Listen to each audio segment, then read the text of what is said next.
ಲೋಕಸಭೆಯಲ್ಲಿ ಮಹಿಳಾ ಮೀಸಲಾತಿ ಮಸೂದೆಗೆ ಸೋಲಾಗಿದೆ. ನಿನ್ನೆ ಆದಂತಹ ಒಂದು ವೋಟಿಂಗ್ ಸಂದರ್ಭದಲ್ಲಿ ವಿರುದ್ಧವಾಗಿ ಹೆಚ್ಚಿನ ಮತ ಚಲಾವಣೆ, ಪರವಾಗಿ ಹೆಚ್ಚಿನ ಮತ ಚಲಾವಣೆ ಆದರೂ ಕೂಡ 2/3 ಮೆಜಾರಿಟಿ ಪಡೆಯೋದರಲ್ಲಿ ಅದು ವಿಫಲವಾಯಿತು. ಸೊ ಹಾಗಾಗಿ 3/2 ಬಹುಮತ ಸಿಗದ ಹಿನ್ನೆಲೆಯಲ್ಲಿ ಮಸೂದೆಗೆ ಸೋಲಾಗಿದೆ. ವಿಪಕ್ಷಗಳ ನಿಲುವಿಗೆ ಈಗ ದೇಶಾದ್ಯಂತ ಬಿಜೆಪಿ ಆಕ್ರೋಶವನ್ನು ವ್ಯಕ್ತಪಡಿಸ್ತಾ ಇದೆ. ಮಹಿಳಾ ವಿರೋಧಿ ಕಾಂಗ್ರೆಸ್ ಅಂತ ಹೇಳಿ ಎನ್ಡಿಎ ನಾಯಕರು ಕಿಡಿಕಾರ್ತಾ ಇದ್ದಾರೆ.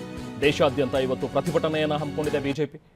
ಕಾಂಗ್ರೆಸ್ಗೆ ಮಹಿಳೆಯರ ಅಭಿವೃದ್ಧಿ ಬೇಕಾಗಿಲ್ಲ ಅಂತ ಹೇಳಿ ಆಕ್ರೋಶವನ್ನು ವ್ಯಕ್ತಪಡಿಸಿದ್ದಾರೆ. ನಿನ್ನೆ ನಡೆದಂಥ ಒಂದು ವೋಟಿಂಗ್ ಪ್ರಕ್ರಿಯೆ ಸ್ಕ್ರೀನ್ ಮೇಲೆ ಗಮನಿಸಬಹುದು. ಮಸೂದೆ ಪರವಾಗಿ 298 ಮತಗಳು ಚಲಾವಣೆ ಆದವು. ನಿನ್ನೆ ಮಸೂದೆ ವಿರುದ್ಧವಾಗಿ 230 ಮತ ಚಲಾವಣೆ ಆಯಿತು.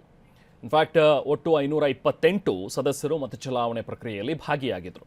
ಅದರಲ್ಲಿ 2/3 ಮೆಜಾರಿಟಿ ಬೇಕಿತ್ತು. 352 ಮತಗಳು ಬೇಕಾಗಿತ್ತು. ಆದರೆ 298 ಮಾತ್ರ ಮತಗಳು ಲಭ್ಯವಾಯಿತು.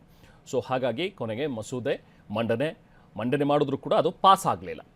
ಸೊ ಅದಾದ ನಂತರ ಇನ್ನೂ 2 ಬಿಲ್ಗಳನ್ನು ಏನು ಮಂಡನೆ ಮಾಡಬೇಕಾಗಿತ್ತು, ಮಸೂದೆಯನ್ನು ಮಂಡನೆ ಮಾಡಬೇಕಾಗಿತ್ತು, ಅದನ್ನು ವಾಪಸ್ ತಗೊಂಡ್ರು. ನಾವು ಮಾಡೋದಿಲ್ಲ ಅಂತೇಳಿ, ಯಾಕಂದರೆ ಈ ಮೊದಲನೇ ಮಸೂದೆಯನ್ನೇ ಫೇಲ್ ಆಗಿದ್ದರಿಂದಾಗಿ. ಮತದಾನದ ವೇಳೆ ಲೋಕಸಭೆಯಲ್ಲಿ 528 ಜನ ಸದಸ್ಯರು ಹಾಜರಿದ್ದರು. ಮಸೂದೆ ಪಾಸ್ಗೆ 3/2 ಅಂದರೆ 352 ಮತ ಬೇಕಿತ್ತು. ಮಹಿಳಾ ಮೀಸಲಾತಿ ಪರ 298 ಸದಸ್ಯರು ಮತ ಚಲಾವಣೆಯನ್ನು ಮಾಡಿದ್ರು. ಸೊ ವಿರುದ್ಧವಾಗಿ 230 ಸದಸ್ಯರು ಮತ ಚಲಾವಣೆಯನ್ನು ಮಾಡಿದರು. ಒಟ್ಟು 54 ಮತಗಳ ಕೊರತೆ ಇದ್ದಿದ್ದರಿಂದಾಗಿ ಮಹಿಳಾ ಮೀಸಲಾತಿ ಬಿಲ್ ಕೊನೆಗೆ ಬಿದ್ದೋಯ್ತು. ಸೊ ನಿನ್ನೆ ಈ ಮತ ಚಲಾವಣೆಗೂ ಮುಂಚೆ ನಡೆದಂತಹ ಒಂದು ಮಾತಿನ ಚಕಮಕಿಯಲ್ಲಿ ವಿಪಕ್ಷಗಳ ನಾಯಕರು ಕೂಡ ಹರಿಹಾಯ್ದರು. ನಮಗೆ ಮಹಿಳಾ ಮೀಸಲಾತಿ ಬಿಲ್ ಬಗ್ಗೆ ಯಾವುದೇ ರೀತಿಯಾದಂಥ ತಕರಾರಿಲ್ಲ. ನೀವು ಮಹಿಳಾ ಮೀಸಲಾತಿ ಬಿಲ್ ಒಂದನ್ನೇ ನೀವು ಇವತ್ತು ಮಂಡಿಸಿ ಅದ್ರ ಬಗ್ಗೆ ನೀವು ನಮಗೆ ವೋಟಿಂಗ್ ಕೇಳಿದ್ರೆ ನಾವು ಖಂಡಿತವಾಗ್ಲೂ ಅದರ ಪರವಾಗಿ ಮತ ಚಲಾವಣೆಯನ್ನು ಮಾಡ್ತೀವಿ. ಇರುವಂಥ ಅಷ್ಟೂ ಸದಸ್ಯರು ಕೂಡ ಮಹಿಳಾ ಬಿಲ್ ಪರವಾಗಿ ಮತ ಚಲಾವಣೆಯನ್ನು ಮಾಡ್ತಾರೆ. ಆದರೆ ನೀವು ಕ್ಲಬ್ ಮಾಡಿದಿರಿ, ಇಲ್ಲಿ ಡಿಲಿಮಿಟೇಷನ್ ಜೊತೆಗೆ ಮಹಿಳಾ ಮೀಸಲಾತಿ ಬಿಲ್ಲನ್ನು ಕೂಡ ಕ್ಲಬ್ ಮಾಡಿ ನೀವು ಮಂಡಿಸುವಂಥ ಒಂದು ಹುನ್ನಾರವನ್ನು ಮಾಡ್ತಾ ಇದ್ದೀರಿ. ಆ ಮೂಲಕ ಬಿಜೆಪಿ ಇಲ್ಲಿ ತುಂಬ ಸ್ಮಾರ್ಟ್ ಆಗಿ ಮೂವ್ ಮಾಡೋದಕ್ಕೆ ಹೋಗ್ತಾ ಇದೆ. ನಿಮಗೆ ಗೊತ್ತು ಈ ಬಿಲ್ ಇಲ್ಲಿ ಫೇಲ್ ಆಗುತ್ತೆ ಅನ್ನುವಂಥದ್ದು. ಅದಾದ ನಂತರ ನೀವು ಇಲ್ಲಿ ಈಗ ತಮಿಳುನಾಡು ಮತ್ತು ಪಶ್ಚಿಮ ಬಂಗಾಳದಲ್ಲಿ ನಡೆಯಲಿರುವಂಥ ಒಂದು ಎಲೆಕ್ಷನ್ ಏನಿದೆ ಅದರಲ್ಲಿ ಲಾಭ ಪಡೆಯೋದಕ್ಕೆ ಬಿಜೆಪಿ ಹೀಗೆ ಮಾಡ್ತಾ ಇದೆ ಅನ್ನುವಂಥದ್ರ ಬಗ್ಗೆಯೂ ಕೂಡ ಕಾಂಗ್ರೆಸ್ನ ಸದಸ್ಯರು ಜೊತೆಗೆ ವಿಪಕ್ಷಗಳ ಇತರೆ ಸದಸ್ಯರು ಇದ್ರ ಬಗ್ಗೆ ಹರಿಹಾಯ್ದರು. ಈ ಮಹಿಳಾ ಮೀಸಲಾತಿ ಅನ್ನುವಂಥ ಒಂದು ಬಿಲ್ಲನ್ನು ತರೋದ್ರ ಮೂಲಕ ಸೊ ಇದರಲ್ಲಿ ಬೇರೆ ರೀತಿಯಾದಂಥ ಒಂದು ಹುನ್ನಾರವನ್ನು ನಡೆಸ್ತಾ ಇದೆ ಬಿಜೆಪಿ ಅನ್ನುವಂಥದ್ದನ್ನು ನೇರ ಆರೋಪಗಳನ್ನು ಮಾಡಿದ್ರು. ಈ ಮಹಿಳಾ ಮೀಸಲಾತಿ ಬಿಲ್ ನಿನ್ನೆ ಏನು ಪಾಸ್ ಆಗಲಿಲ್ಲ, ಫೇಲ್ ಆಯಿತು. ಇದಕ್ಕೆ ಸಂಬಂಧಪಟ್ಟಂತೆ ವಿಪಕ್ಷ ನಾಯಕರಾಗಿರುವಂಥ ರಾಹುಲ್ ಗಾಂಧಿ ಮತ್ತು ಸಂಸದೆ ಪ್ರಿಯಾಂಕಾ ಗಾಂಧಿಯವರು ಕೂಡ ರಿಯಾಕ್ಟ್ ಮಾಡಿದ್ರು. ಅವ್ರು ಏನು ಹೇಳ್ತಾರೆ ನೋಡೋಣ. ये कॉन्स्टिट्यूशन पर अटैक था, संविधान पर आक्रमण था और इसको हमने हरा दिया है, तो अच्छी बात है। सर, जो सरकार कह रही है कि महिलाओं का विरोध किया, इस बात की आरोप पर नहीं, हमने क्लियरली बोला है कि ये महिला बिल नहीं है। ये हिंदुस्तान का राजनीतिक जो स्ट्रक्चर है, इलेक्टोरल स्ट्रक्चर है, उसको बदलने की कोशिश है। ये हमने रोक दिया है और मैं अभी कह रहा हूं, प्रधानमंत्री से कह रहा हूं, अगर आप महिला बिल चाहते हैं 2023 का महिला बिल निकालिए, उसका इम्प्लीमेंटेशन आज से करिए और पूरा का पूरा ऑपोजिशन 100% आपको समर्थन देगा और महिला बिल हम इमीडिएट इम्प्लीमेंटेशन करा देंगे। आरक्षण की बात नहीं थी, ये देश के लोकतंत्र की बात थी, ये देश की अखंडता की बात थी। हम कभी इससे सहमत नहीं हो सकते कि आप इस महिला आरक्षण को इस तरह से परसीमन से जोड़े कि वो पुरानी जनगणना पर चले जिसमें ओबीसी शामिल भी नहीं है। तो ये मुमकिन ही नहीं था कि ये बिल पारित हो और मेरे ख्याल से हमारे देश के लोकतंत्र के लिए, हमारे देश की अखंडता के लिए ये एक बहुत बड़ी जीत है। कांग्रेस की क्या रणनीति है?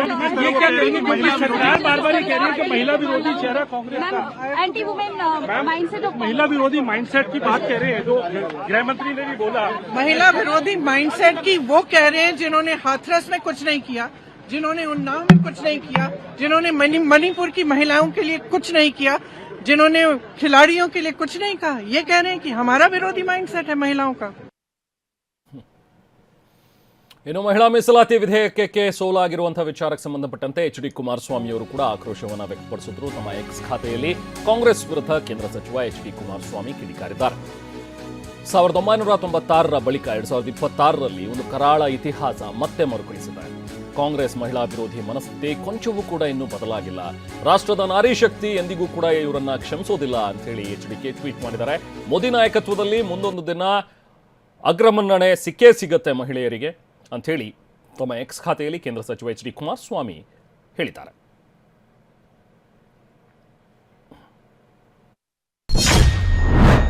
ಮತ್ತು 2026 ಕರಾಳ ಇತಿಹಾಸ ಮರುಕಳಿಸಿದೆ. 3 ದಶಕಗಳ ನಂತರವೂ ಕಾಂಗ್ರೆಸ್ನ ಮಹಿಳಾ ವಿರೋಧಿ ಮನಸ್ಥಿತಿ ಕೊಂಚವೂ ಬದಲಾಗಿಲ್ಲ ಅನ್ನೋದಕ್ಕೆ ಲೋಕಸಭೆ ಮತ್ತೊಮ್ಮೆ ಸಾಕ್ಷಿಯಾಯಿತು.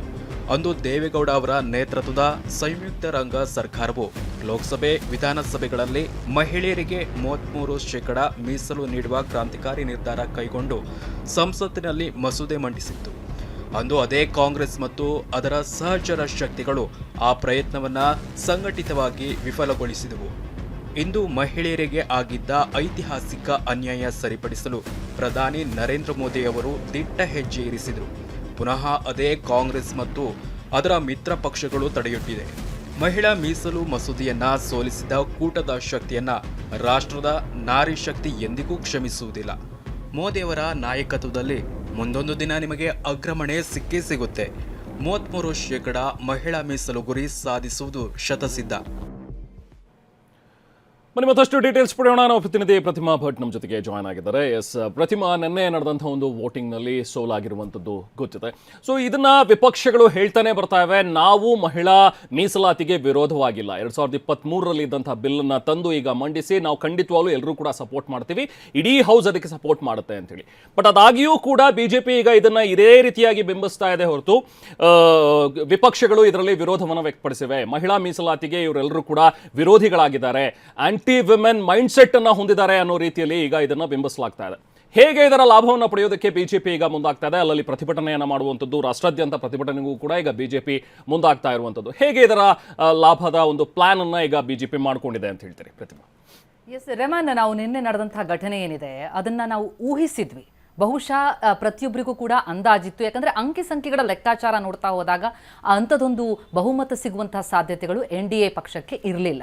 ಹಾಗಾಗಿ 54 ಮತಗಳ ಅಂತರದಲ್ಲಿ ಸೋಲನ್ನು ಕಾಣಬೇಕಾಯಿತು. 3 ದಶಕಗಳಿಂದ ನಡೆದಂತಹ ಒಂದು ಪ್ರಯತ್ನ ನಿನ್ನೆ ಕೂಡ ಸೋಲ್ ಕಂಡಿದೆ. ಇನ್ಫ್ಯಾಕ್ಟ್ ಇದೊಂದು ಪವಾಡ ಆಗ್ತಿತ್ತು ಒಂದೊಮ್ಮೆ ಆಗಿದ್ದಿದ್ರೆ. ಆಗಲ್ಲ ಅನ್ನುವಂಥದ್ದು ಬಹುತೇಕರಿಗೆ ಗೊತ್ತಿತ್ತು. ಯಾಕೆಂದರೆ ಇಲ್ಲಿ ಪ್ರಮುಖವಾಗಿ ವಿಪಕ್ಷಗಳ ಬೆಂಬಲ ಬೇಕೇ ಬೇಕಾಗಿತ್ತು. ಆದರೆ ಬೆಂಬಲ ಕೊಡೋದಕ್ಕೆ ವಿಪಕ್ಷಗಳು ಸಿದ್ಧ ಇರಲಿಲ್ಲ. ಯಾಕಂದರೆ ಅವ್ರು ಹೇಳ್ತಾ ಇದ್ದದ್ದು ಇದನ್ನು ಒಂದೇ ಮಹಿಳಾ ಬಿಲ್ ಅಷ್ಟೇ ತಂದಿದ್ರೆ ನಮ್ಮ ಬೆಂಬಲ ಇದೆ, ಆದರೆ ಕ್ಷೇತ್ರ ಮರು ವಿಂಗಡಣೆ ಅನ್ನುವಂಥದ್ದು ಇದೆಯಲ್ಲ, ಇದು ಈ ಚುನಾವಣಾ ಮ್ಯಾಪನ್ನೇ ಬದಲಾಯಿಸ್ಬಿಡುತ್ತೆ, ಇದು ನಮಗೆ ಸಮ್ಮತಿ ಇಲ್ಲ ಅಂತ. ಇನ್ಫ್ಯಾಕ್ಟ್ ಅಮಿತ್ ಶಾ ಅವರು ಹೇಳ್ತಾರೆ, ನಿಮಗೆ ಏನು ಅನುಮಾನಗಳಿದೆಯೋ ಆ ಅನುಮಾನಗಳನ್ನು ಬಗೆಹರಿಸ್ತೀನಿ, ನಾನು ಉತ್ತರಿಸೋದಕ್ಕೂ ಕೂಡ ಸಿದ್ಧ, ಬೇಕಂದ್ರೆ ಒಂದು ತಾಸಿನ ನನಗೆ ಸಮಯ ಕೊಡಿ, ಈ 50%ಗೂ ಅಧಿಕ ಅವಕಾಶ ಏನು ಸಿಗುತ್ತೆ ಎಲ್ಲ ರಾಜ್ಯಗಳಿಗೂ ಕೂಡ ಕ್ಷೇತ್ರ ಮರು ವಿಂಗಡಣೆ ಆದರೆ ಅನ್ನೋದಿದೆ, ಅದನ್ನು ಕೂಡ ಈ ಬಿಲ್ಲಲ್ಲಿ ಸೇರಿಸಿ ತರ್ತೀನಿ, ಆಗ ನಿಮಗೆ ಒಪ್ಪಿಗೆ ಆಗ್ಬೋದು ಅಂತ ಮಾತುಗಳನ್ನು ಹೇಳ್ತಾರೆ. ಆದರೆ ಎರಡೂ ಕಡೆಗಳದ್ದು ಕೂಡ ವಾದಗಳು ಕೂಡ ನಡೆದಿದ್ದು ಬಿಟ್ರೆ ಇಬ್ಬರಿಗೂ ತಮ್ಮ ನಡೆ ಏನು, ತಮ್ಮ ನಿಲುವೇನು ಅನ್ನೋದು ಸ್ಪಷ್ಟ ಇತ್ತು. ಯಾರಿಗೂ ಬಿಲ್ ಮಂಡನೆಯಾಗೋದು ಬೇಕಿರಲಿಲ್ಲ ಅನ್ನುವಂಥ ವಿಶ್ಲೇಷಣೆಗಳಿಗೆ ಕೇಳಿ ಬರ್ತಾ ಇದೆ. ತಾವು ಹೇಳಿದಾಗೆ ಇದೀಗ ಬಹಳ ದೊಡ್ಡ ಅಸ್ತ್ರ ಆಗ್ತಾ ಇದೆ ಬಿಜೆಪಿಯ ಪಾಲಿಗೆ.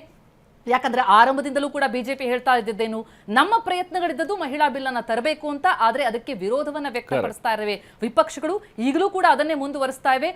ಇನ್ಫ್ಯಾಕ್ಟ್ ಹಲವು ರಾಜಕೀಯ ನಾಯಕರುಗಳು, ಬಿಜೆಪಿ ಮುಖಂಡರುಗಳು ಹೇಳ್ತಾ ಇದ್ರು, ಬರುವ ದಿನಗಳಲ್ಲಿ ಮಹಿಳೆಯರು ಯಾವ ಪರಿ ಇವರಿಗೆ ಎದುರೇಟನ್ನ ಕೊಡ್ತಾರೆ ಅನ್ನೋದನ್ನ ಅವ್ರು ಕಾದ್ ನೋಡ್ಬೇಕಾಗತ್ತೆ ಅಂತ. ಅಂದ್ರೆ ಅದು ಸೂಚನೆಯನ್ನ ಕೊಡ್ತಾ ಇದೆ. ಬರಲಿರುವ ಚುನಾವಣೆಗಳಲ್ಲೂ ಕೂಡ ಇದು ಅಸ್ತ್ರ ಆಗತ್ತೆ. ಜೊತೆಗೆ ಈಗಾಗಲೇ ಪ್ರತಿಭಟನೆಯನ್ನ ನಾವು ನಿನ್ನೆಯೇ ಸಂಸತ್ತಿನ ಎದುರು ಕೂಡ ಗಮನಿಸಿದ್ವಿ. ಹಾಗಾಗಿ ಎರಡೂ ಕಡೆಯಿಂದಲೂ ಕೂಡ ಯಾವ ರೀತಿ ಇದರ ಪರವಾಗಿ ಹೆಜ್ಜೆಯನ್ನು ಇಡ್ತಾರೆ ಅನ್ನೋದನ್ನ ನೋಡ್ಬೇಕಾಗತ್ತೆ. ಒಟ್ಟಾರೆಯಾಗಿ ಇದು ಮಹಿಳಾ ಬಿಲ್ ಮಂಡನೆ ಆಗ್ಬೇಕಾಗಿತ್ತಲ್ಲ, ಅದಕ್ಕುಂಟಾದಂತಹ ಬಹುದೊಡ್ಡದಾದಂತಹ ಸೋಲು. ಮುಂದಿನ ದಿನಗಳಲ್ಲಿ ಇದನ್ನ ಹೇಗಾಗಿದ್ರೆ ಮಂಡನೆ ತರಬಹುದು ಅಂತ ನೋಡ್ತಾ ಹೋದ್ರೆ, ಸರ್ಕಾರದ ಬಳಿ ನಾವು ಆಗ್ಲೇ ಮಾತನಾಡ್ತಾ ಇದ್ವಿ, 2/3 ಮೆಜಾರಿಟಿ ಇಲ್ಲ. ಹಾಗಾಗಿ ಮತ್ತೊಮ್ಮೆ ಇದನ್ನ ಬಹುಮತಕ್ಕೆ ಮಂಡನೆಗೆ ಮಾಡೋದಕ್ಕೆ ಪ್ರಯತ್ನ ಮಾಡ್ತಾರಾ, ಆ ಅನುಮಾನ ಇದೆ, ಮಾಡೋದಕ್ಕೆ ಸಾಧ್ಯ ಇಲ್ಲ ಅಂತ ಅನ್ಸುತ್ತೆ. ಆದ್ರೆ 2027ರ ಜನಗಣತಿ ಇದೆಯಲ್ಲ, ಅದು ಪೂರ್ಣ ಆದ ಮೇಲೆ ಈ ಹೊಸ ಕ್ಷೇತ್ರ ಪುನರ್ವಿಂಗಡಣೆ ವಿಧೇಯಕದೊಂದಿಗೆ ಮತ್ತೆ ಮರಳಿ ಪ್ರಯತ್ನ ಮಾಡುವಂತಹ ಒಂದು ಸಾಧ್ಯತೆ ಸದ್ಯಕ್ಕೆ ಕಂಡು ಬರ್ತಾ ಇದೆ. ಆಗ ವಿಪಕ್ಷಗಳನ್ನ ವಿಶ್ವಾಸಕ್ಕೆ ತೆಗೆದುಕೊಳ್ಳುವಂತಹ ಪ್ರಯತ್ನಕ್ಕೆ ಮುಂದಾಗಬಹುದು. ಸದ್ಯಕ್ಕಂತೂ ಮಹಿಳಾ ಬಿಲ್ಗೆ ಸೋಲಾಗಿದೆ. Right, thank you Pratima.